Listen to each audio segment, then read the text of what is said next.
अधूरे प्यार की अधूरी कहानी। कॉलेज का पहला दिन था। मैं काफ़ी नर्वस थी। अपनी क्लास ढूंढ रही थी। तभी मेरी मुलाकात एक लड़के से हुई। उसको देखते ही मुझे कुछ अपनेपन का एहसास हुआ। कहते हैं ना, लव एट फर्स्ट साइट। बिल्कुल वैसा ही था वह एहसास। उसने पूछा, कॉलेज में नई हो क्या? मैंने कहा, हाँ, मैं अपनी क्लास ढूंढ रही हूँ। फिर वह मुझे क्लासरूम तक छोड़ आया। बातों बातों में पता लगा हम दोनों सेम स्ट्रीट के स्टूडेंट हैं। बस वह मुझसे सीनियर है। क्लासरूम तक जाते हुए उसने इस कॉलेज के बारे में ना जाने कितनी बातें बिना रुके मुझे बता दी थी। मैं उसे सुनती जा रही थी और वह बोलता जा रहा था। इस तरह अक्सर हमारी मुलाकात कॉलेज कैंपस में होने लगी। कभी किताब के बहाने तो कभी नोट्स के बहाने। उसके माथे पर बिखरे हुए बाल, उसकी मुस्कुराहट मुझे आकर्षित करती थी। वह जो कहता मैं मान लेती। देखते ही देखते 2 साल गुजर गए, मगर ना मैंने कभी अपनी फीलिंग्स उससे शेयर की और ना ही उसने मुझसे। उसका फाइनल ईयर था। जैसे जैसे समय नज़दीक आता जा रहा था, मेरी घबराहट बढ़ती जा रही थी। यह सोचकर मेरा मन दुखी रहता था कि अब इस कॉलेज से वह चला जाएगा। मैं हमेशा बेचैन रहती थी।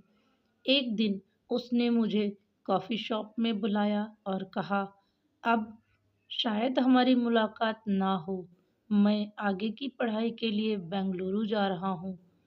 यह सुनकर मैं एक पल के लिए उसकी आंखों में देखती रही। मुझे शायद लगा कि अब वह अपने दिल की बात कहेगा।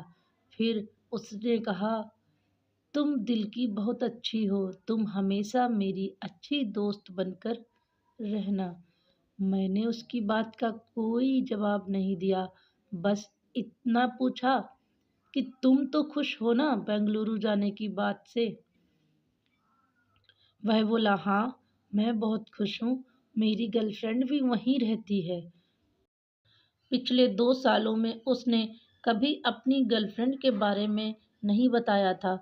मैं उससे कुछ नहीं कहना चाहती थी। अब उसके सामने प्यार का इजहार भी नहीं करना चाहती थी और उसे रोते हुए विदा भी नहीं करना चाहती थी। वह चला गया और मेरा प्यार हमेशा के लिए अधूरा रह गया। वह जो उसके साथ गुजरा, वह वक्त, वह लम्हा अब भी मेरी सांसों में जिंदा है। अब उसकी ही खुमारी में आने वाला वक्त भी गुजर ही जाएगा। वह जो गुजर गया वह बेशकीमती था। उसे संभाल कर कहीं रख सकें ऐसा कोई कोना नहीं मिला। कुछ गुजरा वक्त और कुछ गुजरी यादें, कुछ उसके फीके पड़ते निशान, कुछ उसकी खींची हुई लकीरें जो कभी फीकी नहीं पड़ती हैं।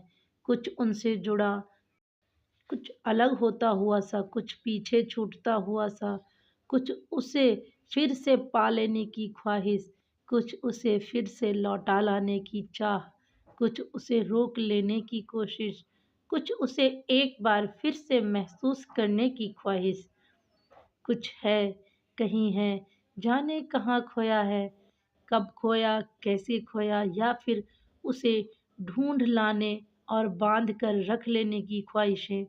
इसीलिए कहते हैं फ्रेंड्स, मन में जो भी हो वह हमेशा कह देना चाहिए, मन में नहीं रखना चाहिए। क्या पता यह मौका दोबारा मिले ना मिले और आप पछताते रहें बाद में। तो फ्रेंड्स, अगर आपको ये मेरी कहानी पसंद आई हो तो प्लीज़ इसे लाइक शेयर कीजिए और मेरे चैनल को सब्सक्राइब कीजिए। धन्यवाद आप सभी का।